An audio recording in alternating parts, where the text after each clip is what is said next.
The transport ship docked at Station Concordia with a soft hum. Una Park stood near the exit door, her bag on one shoulder and a metal carrier in her hands. Inside the carrier something moved and growled softly. "Easy, Buxil," Una whispered. "We are here now." The door opened and Una stepped onto the station. The Galactic Military Academy spread before her like a small city made of metal and glass. Thousands of beings from hundreds of worlds walked through its halls. Some had scales. Some had fur. Some had no faces at all. Una had seen pictures, but pictures were not the same as standing in the middle of it. She was one of 12 humans selected for this year's class. Humanity had only joined the galactic community 15 years ago. They were still new, still strange, still not trusted. A tall creature with blue skin and 4 arms checked her documents at the entrance gate. It looked at the carrier and frowned. "What is inside?" it asked. "My companion," Una said. "Part of the Earth Companion program? All papers are approved." The creature scanned the documents, then waved her through without another word. Una walked faster, feeling eyes on her back. She found the human dormitory in Block 7, the lowest section of the academy. The rooms were small. The walls were thin. The air recycler made a clicking sound that never stopped. But Una did not care. She had grown up in a small apartment in Bisan. She knew how to live in tight spaces. 2 other humans were already in the common room when she arrived. A young man sat on a worn couch, reading something on his tablet. A girl who looked barely 20 paced near the window. "You must be Una," the young man said, standing up. "I am Do-Yun Kim." "And I am Jiwoo," the girl said, rushing over. "Jiwoo Choi, is that really a honey badger? I heard rumors that someone was bringing one, but I did not believe it." Una set the carrier down and opened the door. Buxil walked out slowly, sniffing the air. He was the size of a small dog, with thick gray and white fur and small dark eyes that held no fear. The academy had enhanced his brain, allowing him to understand commands and communicate through simple gestures. But his body was pure earth honey badger. Every muscle, every claw, every tooth. Buxil looked at Do-Yun and Jiwoo, then made a low sound in his throat. "Not friendly." "Not unfriendly?" "Just watching. He needs time to trust people," Una explained. "Do not try to touch him yet." "Was not planning to," Do-Yun said, keeping his distance. Over the next few days, Una learned the truth about the academy. The official rules said all species were equal. The real rules were different. The Valkyrie sat at the top. They were tall, covered in dark fur, with faces like wolves and bodies built for killing. They had been space travelers for thousands of years. Their empire had once ruled half the galaxy. Now they served in the galactic fleet. But they never forgot that they were predators, and predators needed prey. Una first saw them in the training hall. A group of young Valkyries stood in the corner, watching the new cadets arrive. Their leader was bigger than the others, with silver marks on his fur that showed his high family status. He smiled when he saw the humans, showing teeth that could tear through metal. "Fresh meat," one of the Valkyrie said, loud enough for everyone to hear. The other aliens in the hall looked away. No one said anything. That night, Do-Yun did not come back to the dormitory on time. Una found him in a corridor near the training hall, kneeling on the floor. 3 Valkyrie cubs stood around him, laughing. "Say it again," the silver-marked one demanded. "Say that humans are honored to serve the Valkyrie." Do-Yun's voice was flat and empty. "Humans are honored to serve the Valkyrie." The Valkyrie laughed and walked away, bumping Do-Yun with their shoulders as they passed. Una helped Do-Yun stand. His hands were shaking. "They said if I did not kneel, they would break my legs," he whispered. "They said the instructors would not care. They said no one ever cares." Una looked down the corridor where the Valkyrie had gone. She memorized the silver-marked one's face. His walk, the sound of his voice. "Are you okay?" Jiwoo asked when they returned to the dormitory.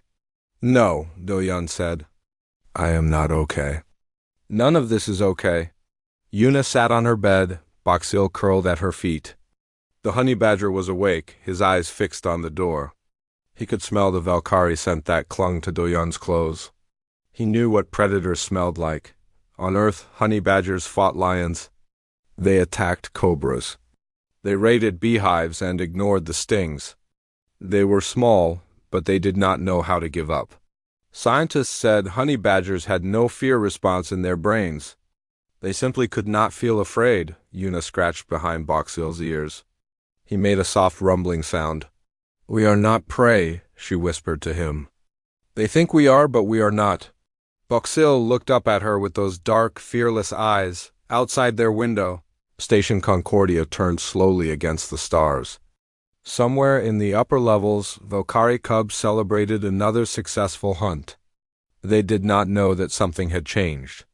They did not know that a human girl was sitting in the lowest dormitory, memorizing faces and making plans. They had never met anything like Unipark. They had certainly never met anything like Boxill. The weeks passed slowly at the academy. Every day brought new lessons in combat, tactics, and starship operations.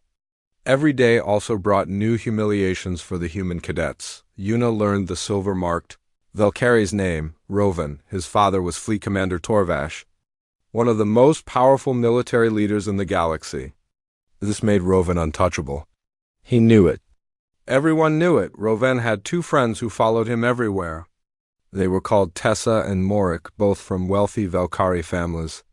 Together, the three of them controlled the Academy's social order. Other species stayed out of their way. The instructors looked the other direction. The humans had no protection at all. One morning, Yuna found her equipment locker broken open.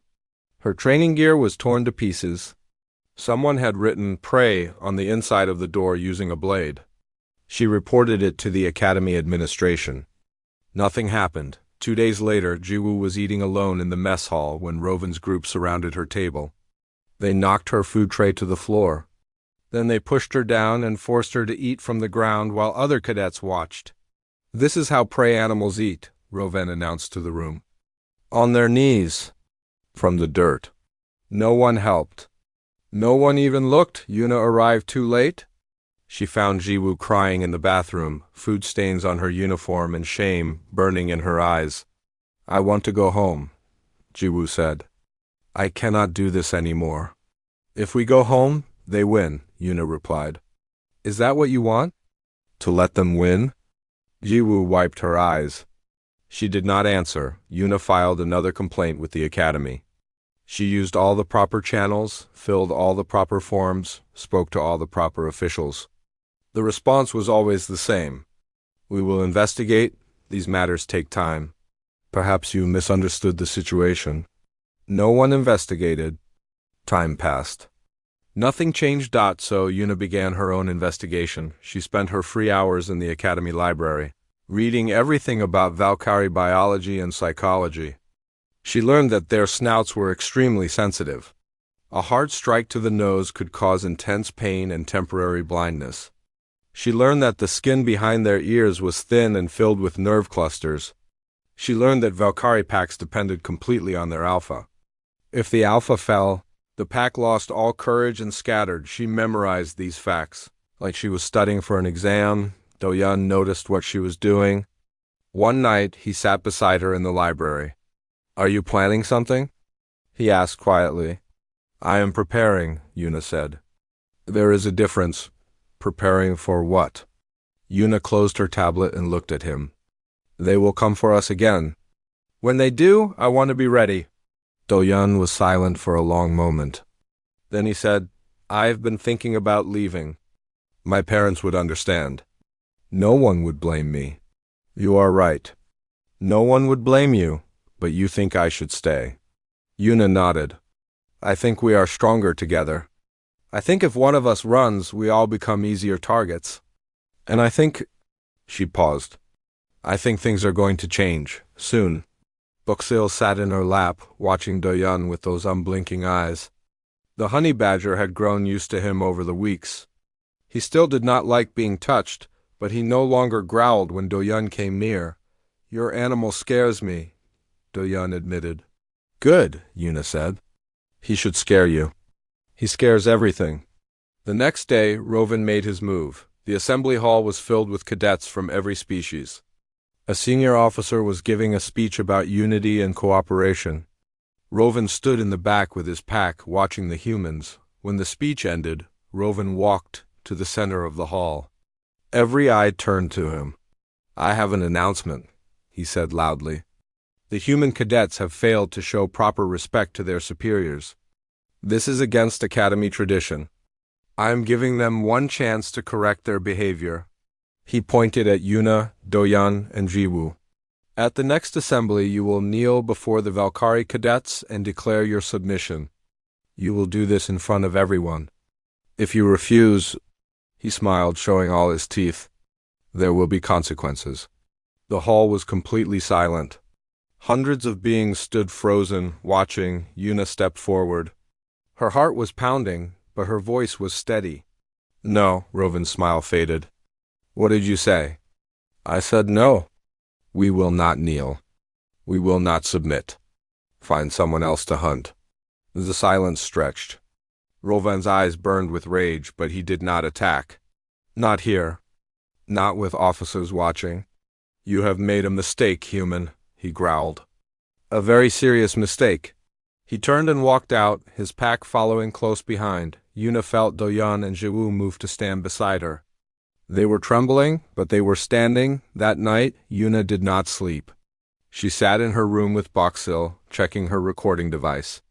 All human cadets had been issued these devices as part of a safety protocol. Most cadets forgot they had them. Yuna never forgot that she attached the device to her uniform collar, hidden under the fabric. "They will come soon," she told Boxil. "Probably tomorrow night. Somewhere with no witnesses." Boxil made a low sound in his throat. His claws extended slightly, then retracted. He was ready. Yuna checked the device one more time to make sure it was recording. She was ready too. The attack came the next night. Just as Yuna expected, the human cadets were walking back to their dormitory after evening training. The corridors in the lower levels were poorly lit. The security cameras here had been broken for months. No one had bothered to fix them. Yuna heard them before she saw them. The soft padding of Valkyrie feet. The click of claws on metal floors. The low rumble of predator breathing. "Run," Doyan whispered. "No," Yuna said. "Stay together. Keep walking." They turned a corner and found their path blocked. Rovan stood in the center of the corridor with 6 other Valkyrie cubs. 7 predators against 3 humans and 1 small animal in a carrier. "I warned you," Rovan said. "I gave you a chance to submit peacefully. You chose to embarrass me in front of the entire academy." "We chose not to kneel," Yuna replied. "That is not the same thing." Rovan laughed. It was not a pleasant sound. "By tomorrow morning, everyone will know what happens to prey who forget their place." He gave a signal, and his pack moved. The attack was fast and brutal. Tessa grabbed Jiwoo and threw her against the wall. The young girl crumpled to the floor, holding her head. Morik and 2 others surrounded Doyan. He tried to fight, throwing punches that connected with nothing but air. A Valkyrie fist slammed into his ribs. Yuna heard something crack. Doyan screamed and fell. 2 Valkyrie grabbed Yuna's arms and forced her to her knees. She struggled, but their grip was like iron. They were 3 times her strength. Rovan walked toward her slowly, enjoying the moment. His claws extended, each one as long as a finger and sharp as a surgical blade. "I am going to mark your face," he said softly. 4 lines across your cheek. A gift you will carry forever? Every time you look in a mirror, you will remember this night. You will remember who you belong to." He raised his clawed hand, and then someone kicked Boxil's carrier. The metal cage tumbled across the floor. The door popped open. For a moment, nothing happened. Rovan looked at the small creature emerging from the carrier and laughed. "What is this? A pet? Did you bring a pet to protect you, human?" Boxil stood in the corridor, his gray and white fur raised along his spine. He was barely larger than a house cat. Compared to the Valkyrie, he was nothing. A toy. A joke. The honey badger looked at Rovan. Rovan smiled. "Take it away. Throw it in the recycler." One of the Valkyrie cubs reached for Boxil. What happened next would be talked about in the Academy for years, Buxil moved faster than any of them could follow. He launched himself at the reaching Valkyrie and locked his jaws around the predator's throat. The Valkyrie screamed, a sound of pure terror that echoed through the corridor. He tried to pull the honey badger off, but Buxil's jaws were made for crushing. On Earth, honey badgers cracked tortoise shells with those jaws. Blood sprayed across the floor. The Valkyrie fell, clawing at his own neck. Everything dissolved into chaos. The two Valkyrie holding Una let go in shock. She did not hesitate. All those hours of study, all that preparation, it came together in a single moment. She drove her palm into Rovan's snout with every bit of strength she had. The Valkyrie Alpha howled in pain, stumbling backward, temporarily blinded. Una followed him, jamming her fingers into the soft spot behind his left ear where the nerves clustered. Rovan's leg collapsed. He dropped to one knee, gasping. "Bok's ill" was everywhere at once. He released the first Valkyrie and attacked the second, tearing into the predator's arm. Then the third. Then the fourth. The honey badger did not pause to think. He did not care that his enemies were larger. He did not understand the concept of retreat. His enhanced brain processed tactics, but his heart was pure wild animal, and that animal had never known fear. Morik tried to grab Buxil from behind. The honey badger twisted in his grip, loose skin rotating under thick fur, and bit through Morik's hand. The Valkyrie screamed and dropped him. Tessa ran, then another. Valkyrie ran. Then another. Rovan pushed himself up from the floor. Blood pouring from his nose, his eyes wide with something he had never felt before. Fear, real fear. Retreat. He screamed. Retreat! The pack scattered. They fled down the corridor like frightened animals, leaving blood trails behind them. Their alpha had fallen. Their pack was broken. Their ancient predator instincts told them only one thing: run. Una stood in the corridor, breathing hard. Her knuckles were bleeding. Her uniform was torn. But she was standing. Doyun lay against the wall, holding his broken ribs, staring at the scene in front of him. Jiwoo was sitting up now, a bump forming on her head, watching with wide eyes. Buxil walked back to Una, his fur matted with blood, very little of it his own. He made a soft sound and sat at her feet, calm as if nothing had happened. The corridor was silent except for the dripping of blood and the distant sound of running feet. Did that just happen? Jiwoo whispered. Yuna reached down and touched Buxil's head. The honey badger closed his eyes, content. Yes, she said. It happened. She looked down at her uniform collar, where her recording device had captured everything. Tomorrow, things were going to change. The medical bay was quiet except for the soft beeping of machines. Doyun lay in a bed with bandages around his chest. 3 broken ribs. The doctor said he would heal in 2 weeks with proper treatment. Jiwoo sat nearby, a white patch covering the bruise on her head. Una had only minor injuries. Bruised knuckles. A cut on her arm. Nothing serious. Buxil was in a separate examination room. The veterinary staff had found claw marks on his back and a small wound on his side. The honey badger had tried to bite 2 of them before Una calmed him down. He did not like being handled by strangers. An hour after they arrived, Academy security officers came to the medical bay. They asked questions. They took statements. They looked at the wounds on the human cadets and the blood under Una's fingernails.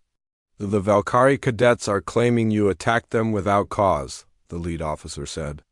That is a lie, Una replied calmly. They have 7 witnesses who say. I have something better than witnesses. She pulled out her recording device and placed it on the table. The security officers watched the entire recording in silence. 23 minutes of footage that showed everything. The ambush. The beating of Jiwoo and Doyun. Rovan's threat to permanently scar Una's face. And then Buxil's counterattack and the Valkyrie pack running away in terror. When it ended, no one spoke for a long time. This changes things, the lead officer finally said. By morning, the Academy commandant had called an emergency tribunal. News spread through the station like fire. A human cadet had footage of Valkyrie cubs committing assault. The son of Fleet Commander Torvash was involved. Everyone wanted to see what would happen. The tribunal chamber was packed. Cadets from every species crowded into the observation areas. Officers lined the walls. At the front of the room, a panel of senior judges sat behind a long table. The Academy Commandant, an ancient being with gray skin and eyes that had seen centuries of conflict, watched from a raised platform.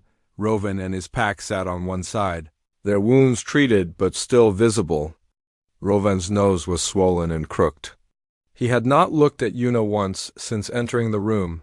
Fleet Commander Torvash stood behind his son, wearing his full military uniform.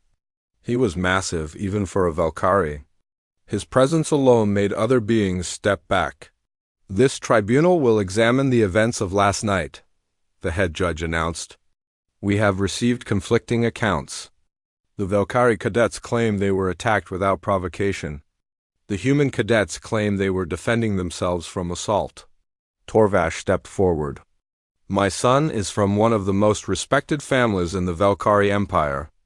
The idea that he would attack other cadets without reason is absurd. These humans are clearly lying to cover their own aggression." "Interesting," Una said, standing up. "May I present evidence?" The judges looked at each other. The Commandant nodded. Yuna walked to the center of the room and activated her recording device. The footage played on the large screens throughout the chamber. Every being in the room watched. No one moved. No one breathed. They saw Rovan blocking the corridor. They heard his threats. They watched Jiwoo thrown against the wall. They watched Doyun beaten until his ribs broke. They saw Rovan raise his claws and describe exactly how he planned to mark Yuna's face, and then they saw Buxil. When the footage ended, the chamber erupted in whispers. Fleet Commander Torvash's face had gone pale beneath his fur. "This evidence clearly shows," the head judge began. "Wait." A voice cut through the noise. Everyone turned. An old Valkyrie with scars covering half his face stepped forward from the officers' section. Una recognized him. Instructor Veth, the combat trainer who had ignored every complaint about Valkyrie behavior. "I must speak," Veth said. The Commandant nodded again. Veth walked to the center of the room and looked at Rovan. Then he looked at Torvash. Then he turned to face the judges. "I have been an instructor at this academy for 30 years. In that time, I have received many complaints about Valkyrie cadets targeting weaker species. I ignored those complaints. I told myself it was natural, that predators must dominate prey, that this was our way." He paused. "I was wrong." The whispers stopped. What I saw in that footage was not predator behavior. It was cowardice. 7 Valkyrie attacking 3 unarmed humans in a dark corridor, far from help. That is not hunting. That is not strength. That is the behavior of scavengers, of animals without honor. Rovan started to speak, but his father put a hand on his shoulder. "I am ashamed," Veth continued. "I am ashamed of what our cubs have become, and I am ashamed that I helped them become it." He turned to Una. "You showed more courage last night than any Valkyrie I have trained in a decade. You and that creature of yours." The chamber was completely silent. Fleet Commander Torvash stood very still. His political career was burning in front of him. His son's crimes were recorded and witnessed by hundreds. There was no way to hide, no way to lie, no way out. "I withdraw my complaints," Torvash said quietly. "My son will accept whatever punishment the tribunal decides."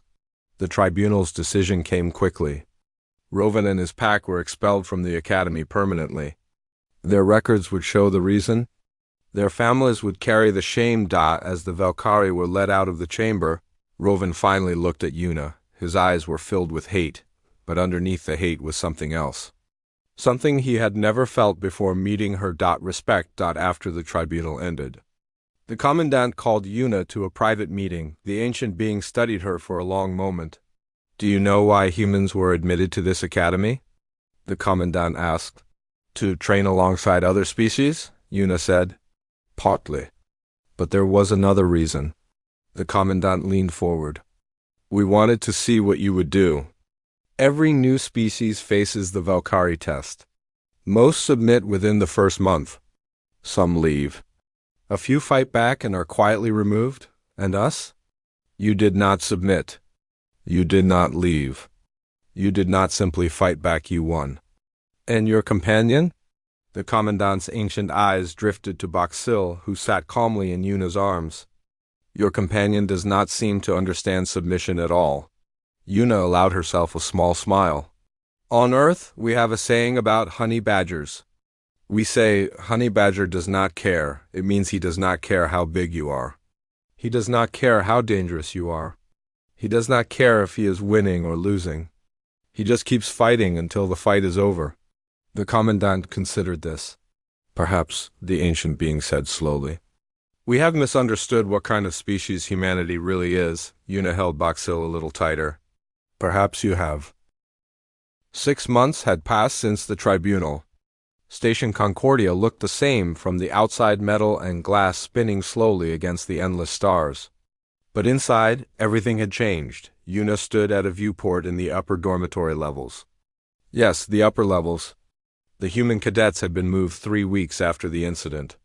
Their new rooms had windows that faced the nebula. The air recyclers worked perfectly. The walls were thick and solid. No one had ordered the move. It had simply happened. Paperwork appeared. Doors opened. The message was clear. Humans were no longer the lowest species at the academy. Boxil sat on the windowsill beside her, watching the ships come and go. His fur had grown back over the scars from the fight. The veterinary staff had tried to give him a medal of some kind. He had tried to bite them. Some things never changed. The door opened behind Yuna. Doyan and Jiwo walked in, both wearing their cadet uniforms with new rank markers on their shoulders. Doyan's ribs had healed completely. Jiwoo had grown more confident in the months since that night. She walked differently now, taller, unafraid. The new transport is docking, Jiwoo said. 12 more humans. Want to go meet them? Yuna nodded. Let me get Boxil's carrier. Boxil made a low growling sound. Fine, you can walk. They made their way to the docking area, passing through corridors filled with cadets from dozens of species. Yuna noticed how other beings looked at them now. Not with contempt, not with hunger, with something closer to caution. A group of Valkyrie cadets walked toward them from the opposite direction. They were young, probably first years.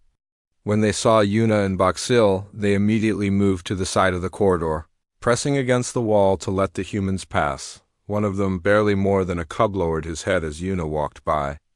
A gesture of respect. Of acknowledgement. Yuna did not slow down. She did not gloat. She simply walked past, Boxil padding along beside her. That still feels strange, Doyan said quietly. It should feel strange, Yuna replied. We should never get used to it. The docking bay was crowded with new arrivals from across the galaxy. Yuna found the human group easily. 12 young people standing in a tight cluster, looking around with wide eyes at the alien world surrounding them. They looked exactly like Yuna had looked. 6 months ago, lost, uncertain, trying to appear brave, a senior cadet from another species approached the group. Yuna recognized him, a reptilian being called Senth who had never spoken to humans before the incident. Now he served as an orientation guide. Welcome to the Galactic Military Academy, Senth said to the new humans. You will find your dormitory assignments in your packets. Before you go, there are some things you should know about how things work here. One of the new cadets, a nervous-looking young man, raised his hand. We heard stories about Valkyrie cadets attacking humans. Is that true? Should we be worried? Senth made a sound that might have been a laugh. No, you should not be worried. The Valkyrie will leave you alone. Why? Because 6 months ago, a human and her honey badger made sure of it? The new cadets turned and saw Yuna standing nearby with Boxil at her feet. Their eyes went wide. That is her? Someone whispered. That is the one from the video? The video had spread across the station within hours of the tribunal. Then it had spread to other stations. Then to other worlds. Millions of beings across the galaxy had watched a small Earth creature tear through a Valkyrie. Hunting pack like they were made of paper, Yuna walked over to the new cadets. They stared at her like she was something from a legend. My name is Una Park, she said. I am squad leader for Human Division. If anyone gives you trouble, come to me. We protect our own here. She reached down and scratched behind Boxill's ears. The honey badger closed his eyes, content. And this is Boxill. He does not like to be touched. Do not try to pet him. What? What kind of animal is he? The nervous young man asked. He is called a honey badger. On Earth, they are known for being fearless. They fight lions. They attack poisonous snakes. They do not understand the concept of giving up. Boxill opened one eye, looked at the new cadets, then closed it again.